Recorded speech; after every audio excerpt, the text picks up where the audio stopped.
Sports Talk Chicago. Here with Jon Zaghloul, and we are back and ready for today's special guest. He's the host of the Bet the Board podcast and a sports betting analyst for CBS Sports and OutKick. Please welcome Todd Fuhrman to the program. Todd, it's great to have you on. How are you?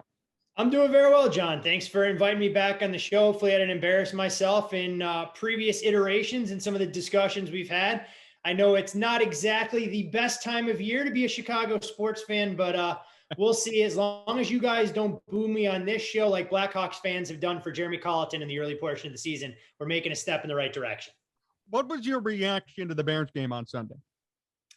I think it's a team that needs an offensive identity. I know you've been pretty outspoken with some of your criticism for Matt Nagy, and he was expected to be this quarterback whisperer and a disciple of the Andy Reid coaching tree, and you just haven't seen any of that inventive capabilities out there. I mean, when you have a running back that's carrying the rock, and albeit a third string back like Khalil Herbert going for nearly 100 yards, you have to get more out of a passing attack against the Green Bay defense that, let's not kid ourselves, doesn't really provide that formidable a pass rush, down a couple of key cogs there. The secondary is far from 100%. And if you can only generate 14 points in your own building against the team that's owned you, it's not exactly a ringing endorsement for where the Bears are going offensively.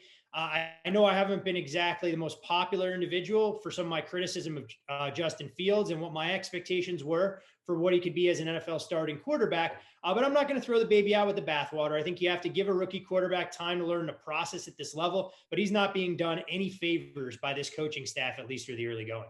How do you think he's done so far statistically? You know what? I've seen flashes. I'd like to see his legs become a little bit more of a valuable element. I don't think the Bears having the weapons that he's grown accustomed to at Ohio State, where he can be a pocket passer. I think one of the criticisms I had when you watched him step up in class during his time in Columbus, that when he couldn't anticipate some of the throws, he couldn't throw his receivers open, and you don't get the same separation from even an Allen Robinson or Darnell Mooney in the National Football League like you do Chris Olave and Garrett Wilson when you're going up against teams like Akron and other programs. I mean, you put on the tape from the Big Ten Championship where he had to go head-to-head with an NFL caliber corner and Greg Newsome in Northwestern, and the deep balls just weren't there. So I think this is something that he's got to be proactive about. I think it's on the coaching staff to try and work with them. And you'll like to see him take the next steps over the latter portion of this season's schedule and obviously make that major jump, knowing he's going to be the franchise quarterback going into season 2. What's the next step look like for you? Like, where do you want him to be by the end of this season? You know, I just want him to seem more comfortable and confident, be able to go through some of those progressions and be able to utilize the middle of the field. I mean, to be honest, we look at a quarterback like Lamar Jackson, and if Baltimore was ready to cut bait there, look how long it's taken him to kind of perfect some of the touch and show that true dual threat ability. So I think we see quarterbacks like Justin Herbert who go out there and really dazzle in their first season. And that creates an unrealistic expectation for what you're going to get from a quarterback who's accustomed to operating out of the spread, who's had superior athletes during his time in college. We know the talent gap of the National Football League isn't really that wide from team 1 to team 32. So you have to do the little things there. You have to be able to extend plays. You have to be able to take the running lanes when they're there. And I think you have to try and keep a pretty open mind, because Bears fans watching him in the preseason, I really believe they thought that he was going to come in and throw for 300 yards and run for 100 every time he got under center. And we know that's just not the case. Are you surprised by the difference in personnel around him? Like you mentioned, at Ohio State, it's a much different game than the NFL. It's much different for the Bears now with the guys they have around him. Do you think that's been an issue for his development too? There's no doubt that it's been a challenge, but I think the biggest thing, and this isn't exactly splitting the atom as far as Bears fans are concerned, the offensive line is a joke. So, I mean, no quarterback out there, regardless of his pedigree or mobility, was going to have a ton of success operating behind that group. The reality, though, I've been actually pleasantly surprised with the Bears' commitment to the ground game. And before David Montgomery was hurt, you saw him be extremely effective running between the tackles. So maybe it's a little bit more play action element to try and freeze those linebackers and be able to attack at the second level. But I think it's a week by week type approach. And, you know, this week is going to be a great indication because you're going up against the Tampa Bay defensive front that has plenty of vulnerabilities in its defensive backfield. But if the Bears think they're going to be able to run the ball or at least commit to running it, they're only diluting themselves. So it's got to be Fields' arm and his ability to take advantage of some of man coverage on the outside that'll allow the Bears to be competitive as nearly a 2-touchdown underdog. Yeah, what do you think of that game? The Bears are already double digits as an underdog. Do you think they could cover? I mean, they've taken some money, and I can understand why against the Tampa side that hasn't exactly been dominant in terms of putting away inferior foes. This is a big price tag when you consider that Tampa was right around this same price against the Atlanta Falcons, and the Bears are a better football team at this point right now. The problem being is that Tampa has played with such a quick tempo, relatively speaking, that they've been able to maximize some of their personnel advantages. They haven't hesitated when the opportunity has been there to continue piling on, especially in their home games. And I don't think that 28-22 scoreline against Philadelphia was indicative of how the game went. Anyone who watched realized that if Bruce Arians elects to go for it on 4th and short, Tampa covers, they win the game by double digits. And it's a much different storyline than I think scoreboard watchers were able to glean from that contest. If it got to 14, I could see making a value bet on the Bears, but I'd be lying if I said I liked the matchup, knowing that it was essentially Fields needing to win this game with his arm, something that we haven't seen enough of through his first couple starts. Todd Fuhrman here on Sports Talk Chicago. Todd, what did you think of Aaron Rodgers' comments about the Bears? I think he was pretty honest and candid, given what he's been able to accomplish during his career. I think the record now is 20-7 straight up or something close to it. He's improved his record at Soldier Field to 11-3 straight up and 11-3 against the number. I mean, this is a rivalry, or at least theoretically, it's supposed to be one of the biggest rivalries. Unfortunately for Bears fans, they've been at a quarterback disadvantage from when Brett Favre handed the baton to Aaron Rodgers. It's a little bit different from when the Bears were beating up on the Packers when I was a kid growing up in Chicago throughout the 90s. And it was, Don Majkowski, the Magic Man, trying to steal a win for the underdog Packers. I think it really sits in the craw of Bears fans. But Aaron Rodgers was just speaking the truth, sharing what we already know to be the case, that as long as AR-12 is under center in Green Bay, it puts the Bears behind the 8 ball in terms of trying to find a way to bridge that gap against one of their most bitter NFC North rivals. You think Justin Fields could be the guy to finally break that mold and beat the Packers regularly, like in the future? I'm not going to say it's all on Fields. I think the bigger question will be, what does Green Bay's quarterback situation look like? Do they truly believe that Jordan Love is going to be the heir apparent to Aaron Rodgers? Way too early to tell. We haven't seen him perform at the highest level. You've got glimpses during the course of preseason. The problem the Packers always run into is it's not the most attractive destination for free agents, nor have they been willing to spend. So much of what they do has to be through building through the draft. And Aaron Rodgers and Davante Adams have masked a lot of their deficiencies over the last couple of years. Once that tandem is potentially gone, will Green Bay be able to continue along the trajectory that they've been on as one of the front runners in the NFC? I do think you'll see a slight changing of the guard. And for Bears fans, I know that'll give them a little bit of peace of mind, but it's as much about Fields' maturation as a franchise quarterback there as it is trying to glean what Green Bay will look like offensively once they see the end of an era. Where do you see the rest of the NFC North going this year? How do you see it playing out? I think the Lions are a team in complete disarray. And if you read between the tea leaves for what Dan Campbell had to say, the idea that David Blau could be taking over at some point in the season has to be a little scary for the boys up there in the Motor City. We know that they've been racked with injuries in their defensive backfield and everywhere else. I mean, this is a true breakdown and rebuild. So I think the Lions ceiling at max, maybe 2 wins, and I'm not quite sure they even get there. Minnesota is a team that I was bullish on coming into the season, and I think they're now finally starting to live up to the expectations. It's not a stretch to say this team with a made field goal and a call, if went the right way in overtime against the Cincinnati Bengals, is suddenly 5-1, and maybe the class of this division, but their schedule coming up isn't exactly the easiest by any stretch of the imagination. They haven't shown that killer instinct late in games. And when you rack up 570 yards on the road against Carolina, it shouldn't require a 34-28 overtime victory. But I do think this defense, which was a question mark coming in, is significantly better. The secondary appears to be much more buttoned up, and I think it's one of the more underrated defensive lines in the entire NFC. Do you still think the Packers win the division? From a price standpoint, I would be making a case for the Vikings. Do I think the Packers remain atop the heap? Yes, because their schedule is much more favorable. Of course, I know they play 2 games with the Minnesota Vikings, so that can change the dynamic there. But I think the Vikings will have their hands full. I think from a talent standpoint, top to bottom, I like the Vikings roster a little bit better. I just don't think you can overcome giving away games in the National Football League and expect to be a top-tier division, regardless of what league you play in. Do you think the Bears stay at 7.5 on their win total? Could they end up doing better than that?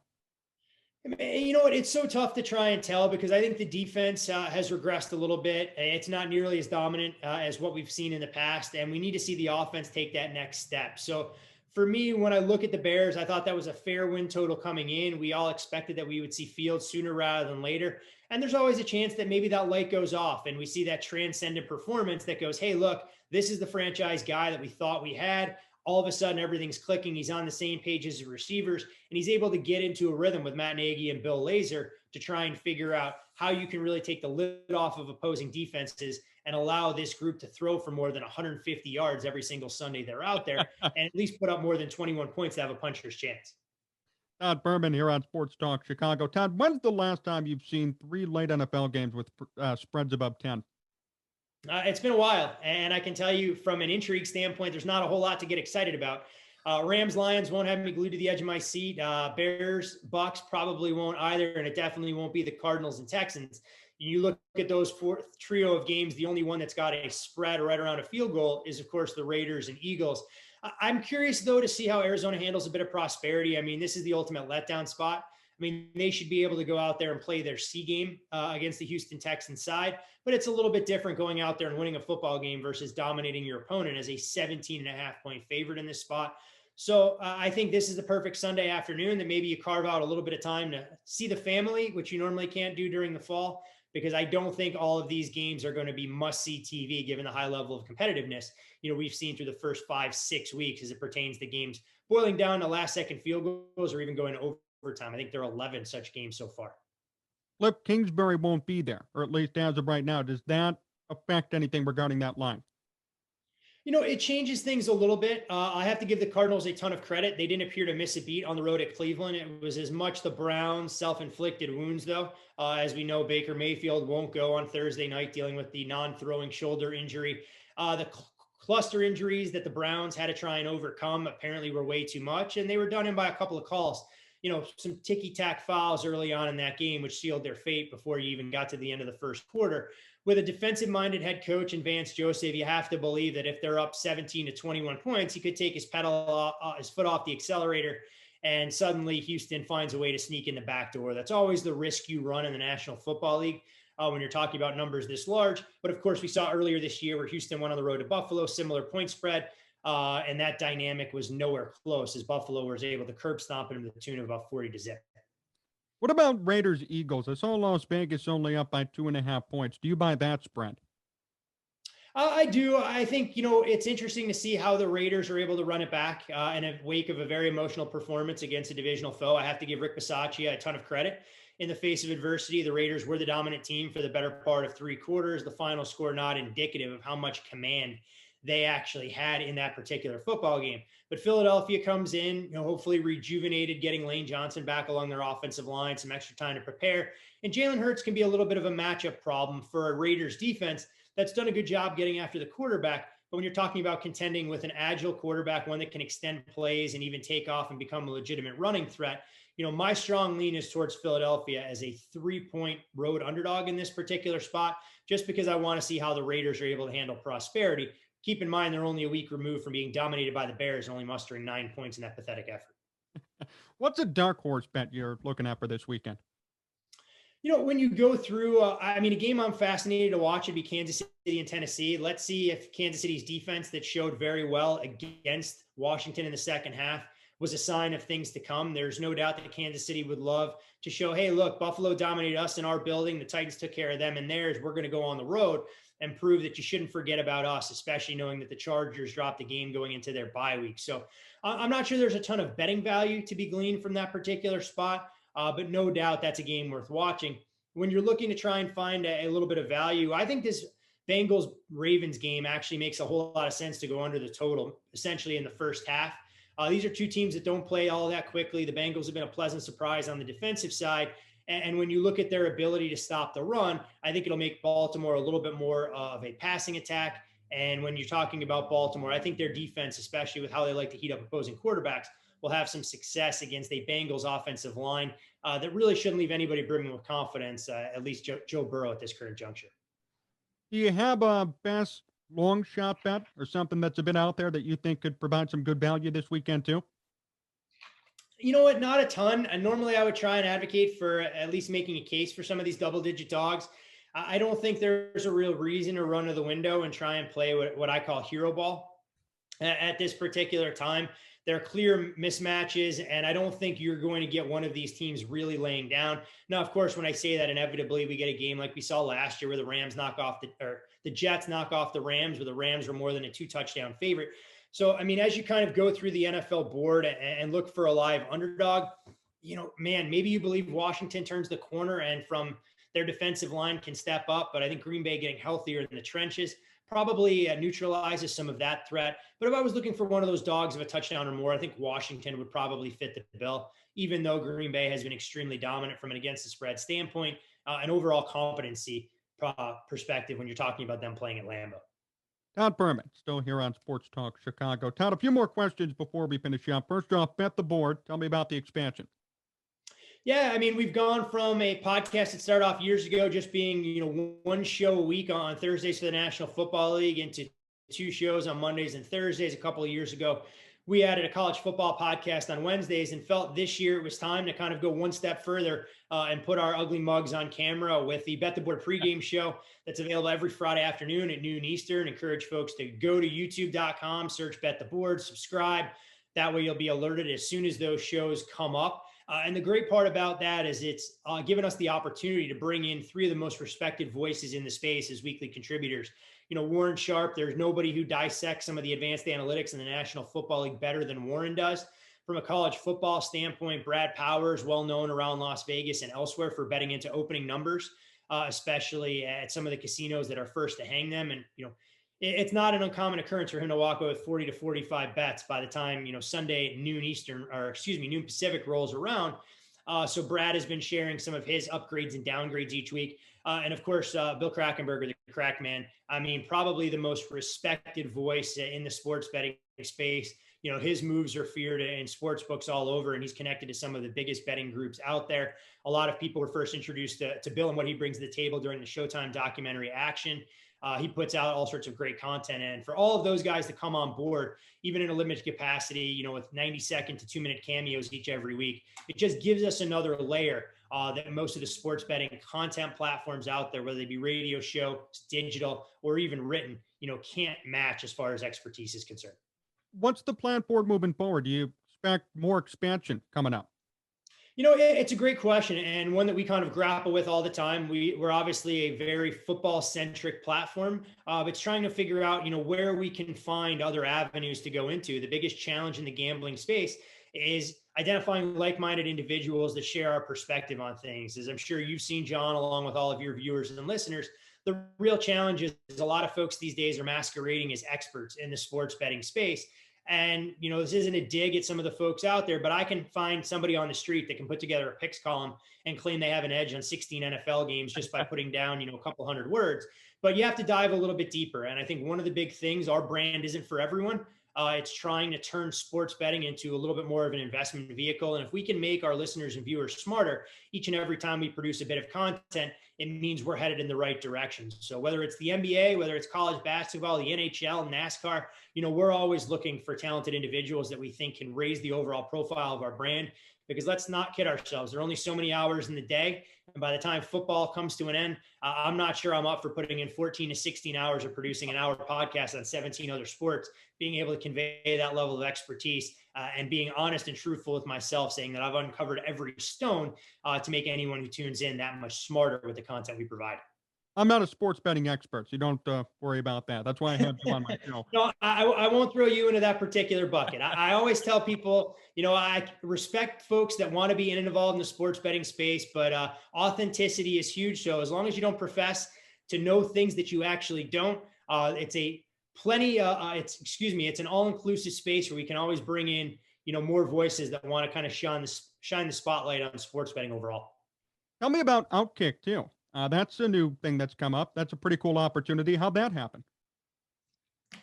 So in the wake of Fox Bet Live, which I was a contributor for the previous couple seasons, decided I want to explore some independent projects in anticipation of this football season, and have had a long-standing relationship with Clay going all the way back to his time as a local radio host in Nashville. I'd actually been a contributor for OutKick in its first couple of seasons. And we decided, hey, look, let's try and recreate some of that chemistry and rapport and focus on the gambling space that continues to grow. So it's me telling Clay essentially that he's a dumbass more often than not, us trying to convey some level of expertise to an audience of all ability levels. And the most important thing for Clay that, him and I discussed before, we said, hey, this is going to be sports betting. That's exactly where we're going to draw the line. We're not going to delve into some of the other more controversial topics that him and I, oftentimes see diametrically opposed in those spaces. And we figured sports betting is where we can have a lot of fun. We can provide a distraction for folks. And that was going to be the best vehicle. As I've been pretty outspoken when it comes to, I know what I know when it comes to sports, and I stay away from what I don't know when it comes to politics and some of the other issues that are out there. I keep a lot of those things internalized and think we're all better off for it as a result. I'm curious, what prompted you to leave Fox Bet Live and to pursue the independent projects, like you said?